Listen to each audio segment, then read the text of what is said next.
সারাদিন রোজা রেখে ইফতারে ভাজা পোড়া খাবারের বদলে ফল খাওয়ার পরামর্শ দেন ডাক্তাররা। তবে চাইলেই কি সে ফল মেলে? আমি বলছে যে আপনারা আঙুর কেন খাবেন, বড়ই দিয়ে প্লেট সাজান, আপনারা আপেল কেন খাবেন, পেয়ারা দিয়ে পেয়ারা খাবেন। উপযোগ দেওয়া খুব সোজা, বাস্তবতা খুব কঠিন। সাদা আঙ্গুরটা একটু দাম বাড়ছে। সাদা আঙ্গুর ছিল 250-60, এখন 300-র উপরে।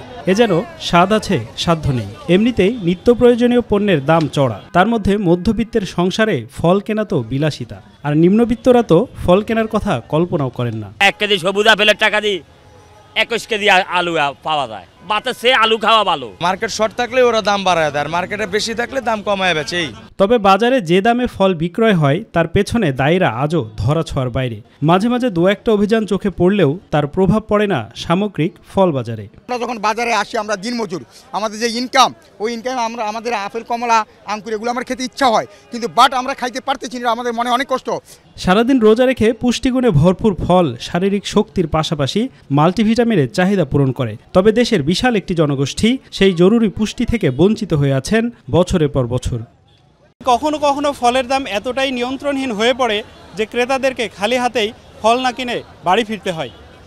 বাজারে আসা ক্রেতাদের তাই একটাই প্রশ্ন, কবে বাড়বে নজরদারি, আর কবে তারা সহজে ফল কিনে তুলে দিতে পারবেন পরিবারের হাতে। আফজাল হোসেন, মাই টিভি, ঢাকা।